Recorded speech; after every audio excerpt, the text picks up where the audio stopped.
పార్వతి,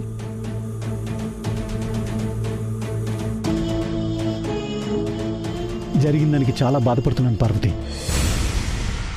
ఈ ఇంట్లో ఎవరిని నమ్మాలో ఎవరిని నమ్మకూడదో నాకు అర్థం కావట్లేదు. తప్పు చేశాను, గుడ్డిగా నమ్మి చాలా తప్పు చేశాను. నా వల్ల బాధపడిన వాళ్ళు నా కోసం ఆలోచిస్తున్నారు, నా అనుకున్న వాళ్ళు నన్ను బాధ పెడుతున్నారు. అర్థమవుతుంది పార్వతి, ఈ ఇంట్లో వాళ్ళ నిజస్వరూపాలేంటో ఇప్పుడే నాకు అర్థమవుతుంది. సిగ్గేస్తుంది పార్వతి, ఎవరు ఎలాంటి వాళ్ళు తెలుసుకోకుండా ఇన్ని రోజులు కళ్ళు మూసుకుని ఇలా ఉన్నందుకు నా మీద నాకే సిగ్గేస్తుంది.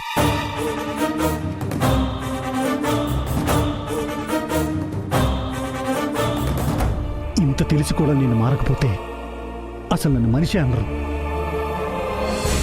చేసిన తప్పులకి పశ్చాత్తాపంతో వాటిని ప్రాయశ్చిత్తం చేసుకోవడానికి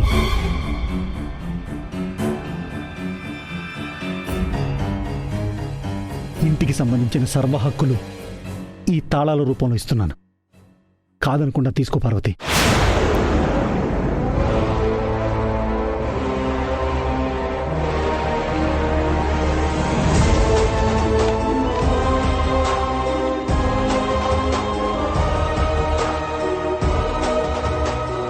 ప్రతి మనిషికి మారడానికి ఒక అవకాశం వస్తుంది అంటారు.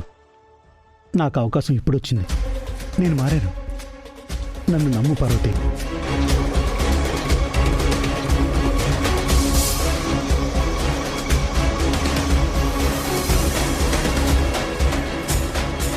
నీకు నా మీద ఇంకా నమ్మకం కుదరకపోతే త్వరలో జరగబోయే మన కంపెనీ యానివర్సరీలో కార్తీక్ని నా బిడ్డగా అందరి ముందు ఒప్పుకుంటాను.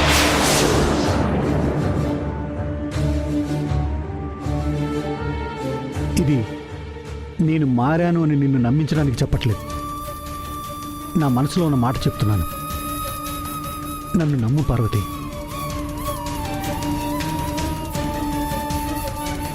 నా కుటుంబంలో నా వాళ్ళెవరో నాకు తెలిసిన తర్వాత ఇంక నేను ఆగలేను పార్వతి. నిన్ను సరస్వతిని వేరువేరుగా చూడలేను. మీ ఇద్దరికీ అభ్యంతరం లేకపోతే సరస్వతి ఎక్కడున్నా వెతికి తీసుకొచ్చి మీ ఇద్దరు ఈ ఇంట్లోనే కలిసి అక్కా చెల్లెళ్ళలా ఉండొచ్చు. నేను మీ మాటకి ఎదురు చెప్పను. ఈ ఇంట్లో ఏ నిర్ణయం తీసుకోవాలన్నా మీరిద్దరూ కలిసి తీసుకోవచ్చు. దానికి నాకు ఎటువంటి అభ్యంతరం లేదు. ఈ ఇంట్లో మీరు మహారాణులా ఉండడమే నాకు కావాలి. ఇకనైనా మీతో నేను సంతోషంగా ఉండాలి. నేనింత చెప్పినా నీ మనసు నమ్మకపోతే నీ కాళ్ళు పట్టుకోవడానికి కూడా నేను సిద్ధం పార్వతి. అయ్యో, ఏంటండి మీరు చేస్తున్నది? దయచేసి అలా చేయకండి.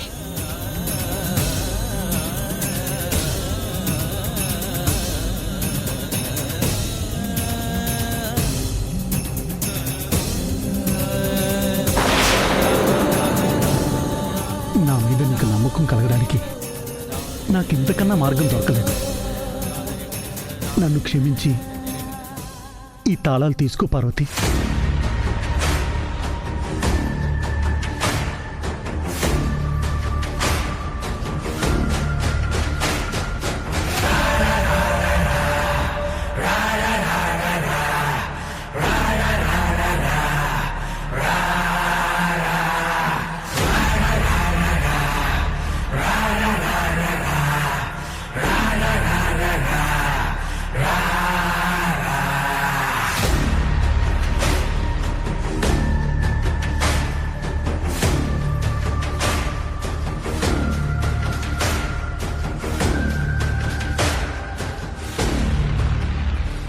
ఈ ఇంట్లో స్థానం తప్ప నాకు ఏ హోదా వద్దండి.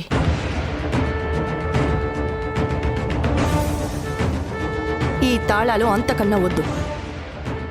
దయచేసి నన్ను బలవంతం పెట్టకండి. మీరు ఇంత చెప్పినా నాకు మాత్రం మీరు సరస్వతి అక్క ఎక్కడుందో తెలుసుకోవడానికి చేస్తున్న ప్రయత్నంలా అనిపిస్తోంది.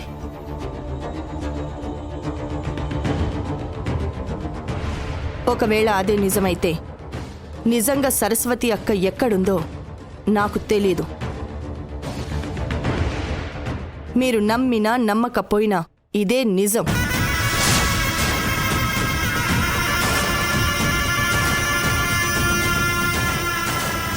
నా మనసులోని బాధని మొత్తం నీతో చెప్పుకున్నాను పార్వతి. ఇంకా నన్ను నమ్మవా? ఇదంతా మనందరం బాగుండాలనే మంచి ఉద్దేశంతో చెప్పాను. మన కొడుకులు కోడళ్ళు అందరూ బాగుండాలనే నా ఆశ.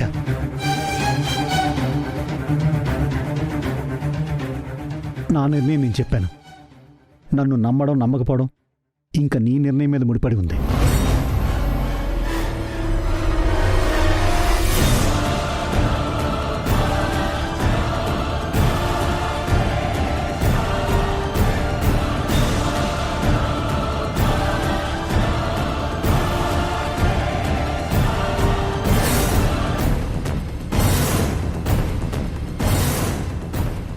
ఒక మనిషి దిగజారితే ఇంత దారుణంగా ఉంటుందా? ఇంత నీచానికి దిగుజారుతాడనుకోలేదు. ఒక్క క్షణం మనసంతా ఆనందంతో నింపి అదే క్షణంలో ముక్కలు చేయగల సమర్థులు మీరు. మంచితనం అనే ముసుగులో ఉన్న మృగం లాంటి వారు మీరు. మిమ్మల్ని నమ్మడం ఈ జీవితంలో జరగదు. మీరెప్పటికీ మారరు. భలే వార్త దొరికింది పార్వతి. ఇక్కడ జరిగిన ఘట్టాన్ని నాకు అనుకూలంగా మార్చుకుని మరొక ఘట్టానికి తెరలేపుతాను. తల్లి కన్నీటి విలువ తెలిసిన ప్రతి కొడుకు గొప్పవాడు కార్తీక్. అలాంటి కొడుకుని కన్నా ప్రతి తల్లి అదృష్టవంతురాలు. పార్వతి చాలా అదృష్టవంతురాలు. నా కొడుకు కార్తీక్ బంగారం. మరి నేను నువ్వు కూడా బంగారమే.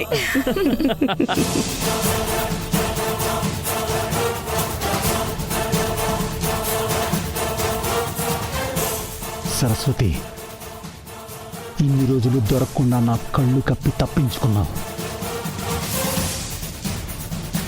ఈ నెంబర్ ఆధారంగా నువ్వు ఎక్కడున్నావో తెలుసుకోగలిగాను. ఎవరి మీరాబాయ్? ఈ నెంబర్తో సరస్వతి కాల్ చేస్తుందంటే ఈ మీరాబాయ్ అనే వ్యక్తి సరస్వతికి సహాయం చేస్తుందన్నమాట. ఒకవేళ మీరాబాయిని పట్టుకుంటే సరస్వతి ఆచూకీ చాలా ఈజీగా తెలుసుకోవచ్చు.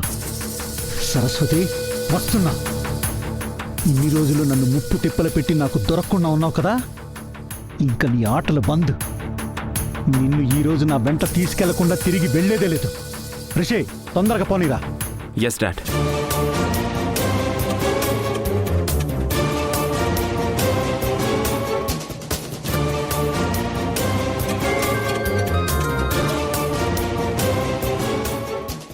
ఫోన్ లిఫ్ట్ చేయడం లేదు.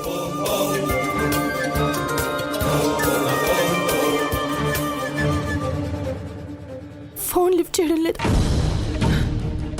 భగవంతుడా, అక్క ఒక్కసారి ఫోన్ లిఫ్ట్ చేయి. వాళ్ళు మీ దగ్గరకు వచ్చేస్తున్నారు. అదే జరిగితే నువ్వు అనుకున్నది ఇంకెప్పటికీ జరగదు.